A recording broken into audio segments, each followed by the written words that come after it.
Hi everyone, welcome back to Medieval Dynasty. Merlin here, good to see you. If you're watching this in August 2024, apologies for the delay in the videos.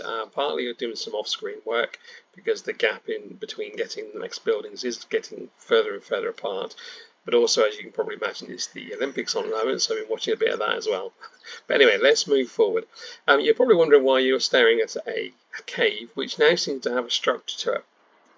Now you may remember in a previous video I mentioned that we were heading to trying to get towards the mine through technology, and the good news is we are there. We've hit the 5,000 points of building technology, so the mine is our kind of reward for that. So off screen it's in place, we have built the mine. It literally is only the mine entrance that you build, there's nothing you need to worry about.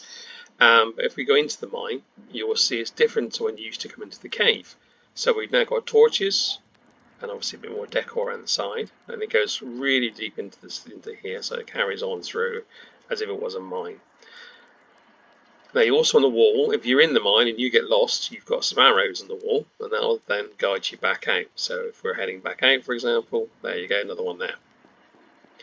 Now you can have a maximum of 6 people in the mine, all of them under the extraction skill. And one thing I've done as well, pending that the mine was, well, this was to help the mine, getting the mine ready, because obviously we wanted to build structures to kind of increase your technology. I've built 3 houses. So in theory, the way I look at it is that you can have 3 couples working under extraction into the mine itself. So there's 2 ways of doing this. Oh, and there's a little gathering area as well, just for a bit of aesthetics. Now, there are 2 ways of doing this. You can either go around to villages and get new villages in, or you can wait and try and use some of the people that you've already got. Now, it does depend on obviously what supplies you have in place at the moment. So, for example, let's just go into the management screen itself, and let's have a look at the. Actually, no, it's not that. Let's go into the resource shed first. This is what I wanted to look at. So what I want to look at is basically what sort of items I already have in place. So how's my logs coming along? They're coming along quite nicely. How's the planks coming along? Stone. I've started to kind of get straw in because I need the straw for the animal feed because I was going through it quickly. And there wasn't getting enough from the actual fields to make up the straw anyway. And also I was using straw for the flax straw hats, which I'm no longer doing now. I'm sticking to short sleeve tunics. It's much more lucrative than the straw hats, and you can save your straw. Anyway, I digress. So the idea is to try and see what I've got in store at the moment and whether or not I have enough. And like with firewood, I've got absolutely shed loads of firewood now. So do I need to rein back a bit on the extraction of those to help the mine? The other thing as well, because you want to get as much as you can out of the mine, when you go to get a new villager, the best you can hope for is a level 3 extraction. And quite often you're going around and you can't find them. So let's kind of see what we've got as far as our existing people are concerned in regards to who can do what. So let's just do that again. So, for example here, I have got a lumberjack with a level 5, a lumberjack with a level 4, and another lumberjack with a level 4, and I've got a couple of miners already in place working on extraction. Now obviously what we've got to consider as well is it overall very well taking these people, but what are their partners or wives doing? Because obviously you're going to be moving the person over. Now I know from a game point of view it shouldn't really affect the fact that if you're living in a different location, but I feel it's probably, whether it does affect the mood or whether it's something that will eventually come into play, I don't know. But I feel better that if you've got someone that you're taking from one end, so like for example, if you're taking the person in question, like Eric, who is he paired up with at the moment? So his family is Malwina, who is actually in the barn, and also they got a daughter as well. Now let's look at Malwina's own.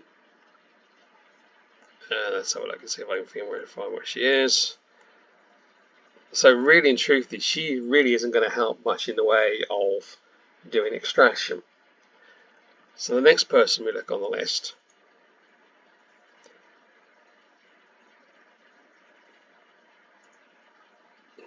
is Racimir,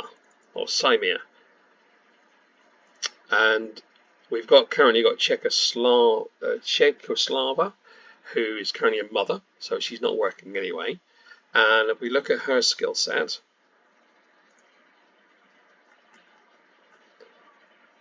she's also can be put into the mines as a level 4 when her child becomes 2. And her child, I believe, at the moment is 1.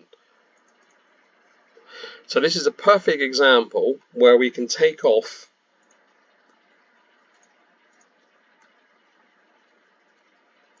a lumberjack and put him into the mine. And we'll do the same with his wife when they're done. So first of all, let's reallocate their housing.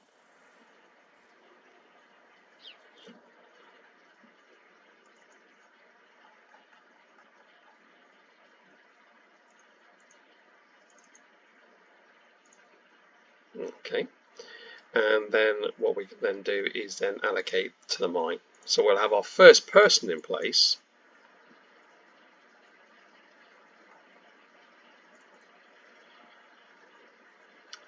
And just with one person alone, if we put the assignments in, so we definitely want copper, tin and iron.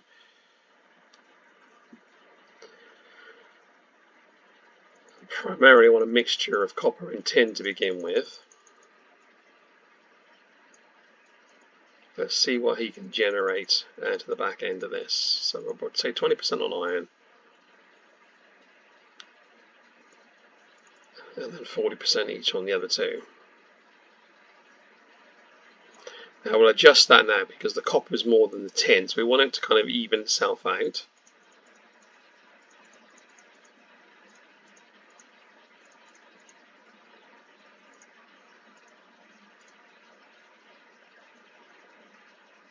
So we're there or there, or we're close to it. So basically the one person on his own can generate 15 copper ore, nearly 15 tin ore, and 2 iron ore a day, just on those items alone. Now also we've got to consider with the mine is your pickaxe. So straight away, he was a lumberjack before, which means the lumberjack is an axe. So they'll be using less axes, but they'll be using more stone pickaxes. We don't have a copper pickaxe. It goes from stone to bronze. So what we need to do is try and build as much as possible early on and get some bronze pickaxes because they'll last longer. The stone pickaxes hardly last very long at all. Because if you can remember, it's on here, it's 2 pickaxe durability for each item. So if we're saying on here 15, 30, so call it 33 items, that's 66 durability on a pickaxe. And if we just kind of come out of there and have a look at what its tools are being made at the moment, which is down here, it's 70. So we're going to go through 1 extra pickaxe a day straight away. So we may need to consider that in this area here. That's the first thing. Although we don't need to have so many axes, but we'll cross that if we need to.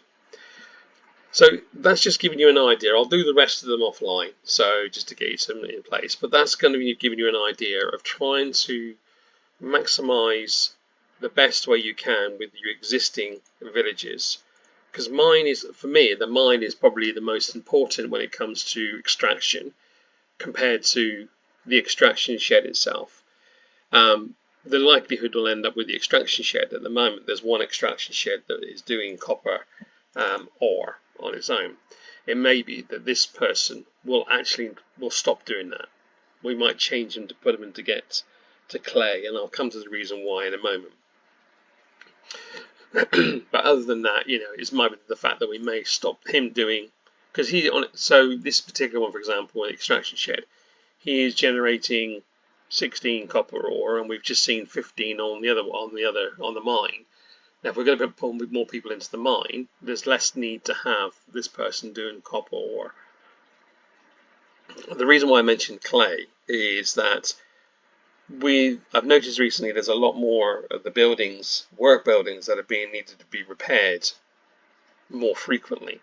So if you get to the point they're maximum, So, for example, all the animal buildings, there isn't such a thing as a level 2 animal building.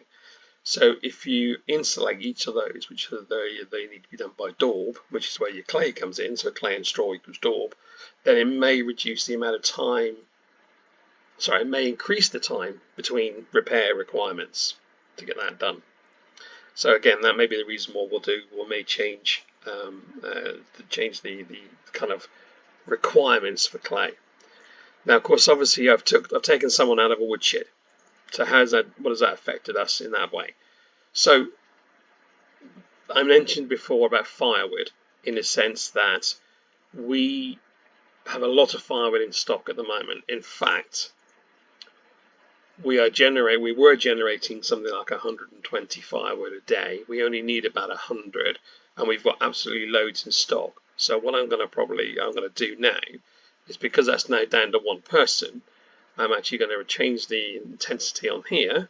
So we will reduce the number of planks we need. We no longer need so many planks for the time being.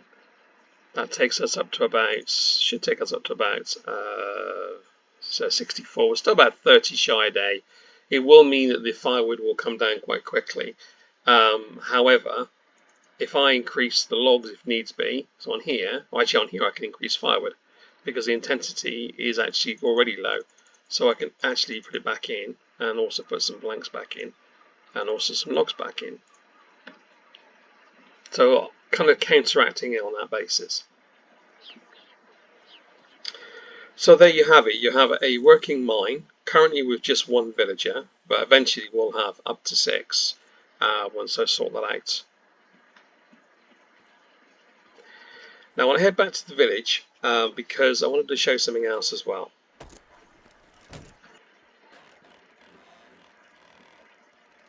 Okay, so now that I'm back in the village, those that are more observant of you may have noticed in the top right hand corner there's no quests anymore, and that is because here is little Osmond.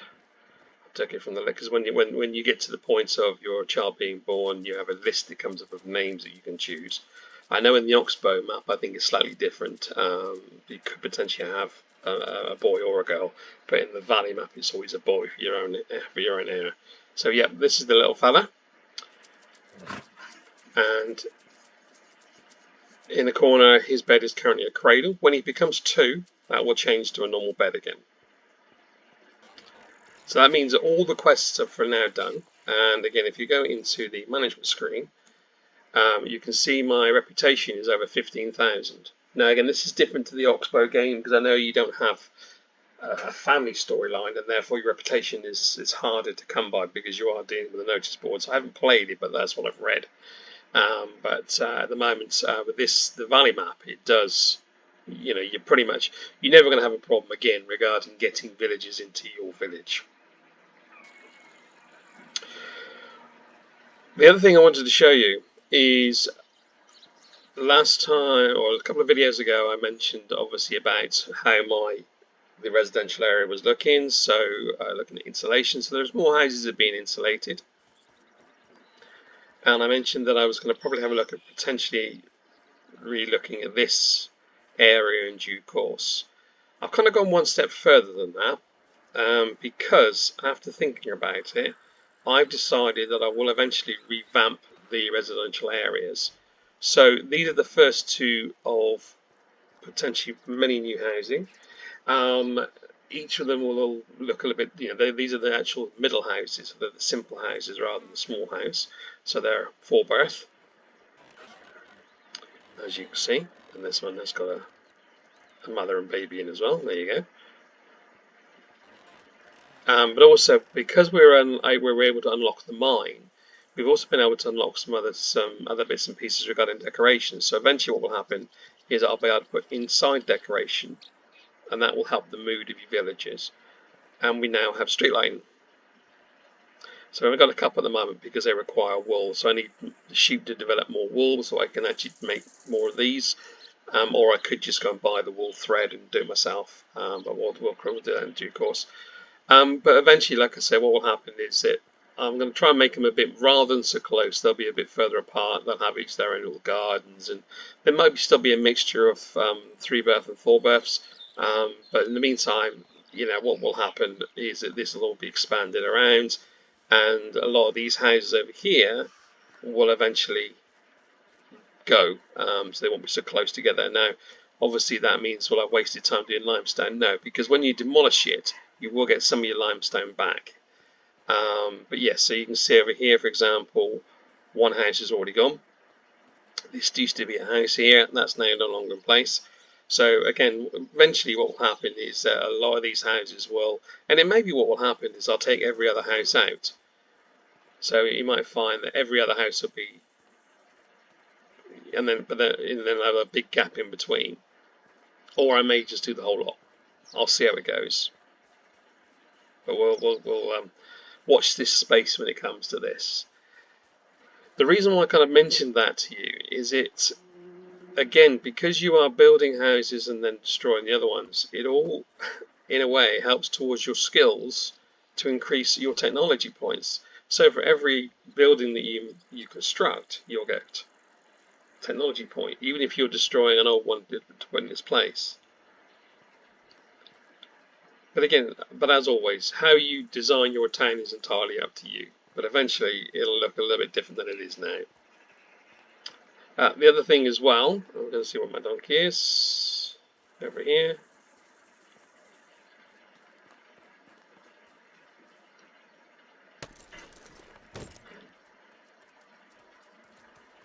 Just going to head over here.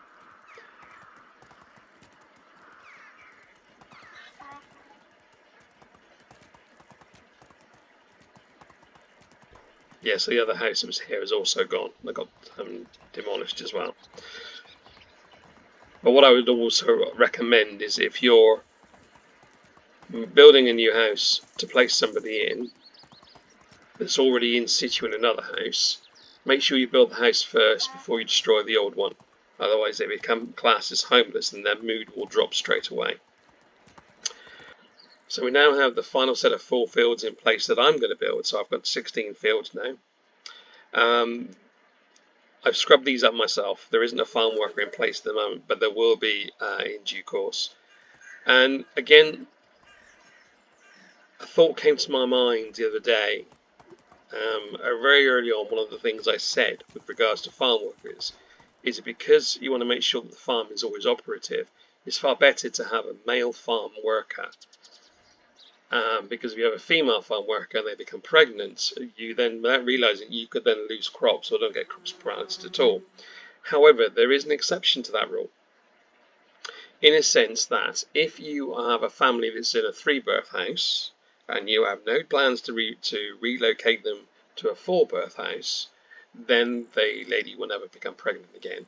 And if they've got a good skill, like a farming skill, you could then put them into the farm shed to work if it helps your routine. So again, if I go in my management screen, if I look at everyone with a level 3 or above, so for example here, this lady's currently a mother. If I decide not to move them into a 4-berth house, one of the new 4-berth houses, and I leave them in a 3-berth house, then they will never have a second child, which means I can then use her with her level 3 skill to operate that farm shed. Now, as it is, this little one's not been very old for very long, so I think it'll be another 6 seasons before I see her actually out about anyway. But it's just to give you an idea that the thought is there, that if you were thinking about that potentially the option is there. And that same applies to anything else with extraction. Whereas I've always said that extraction is kind of the lifeblood, and you want to make sure that you do have male workers in place on extraction, so you don't forget to realise that actually then the mothers are no longer actually working. Once they've had that child, if you are, for population purposes, deciding to say, right, that's it, that's enough, then yeah, put them into extraction.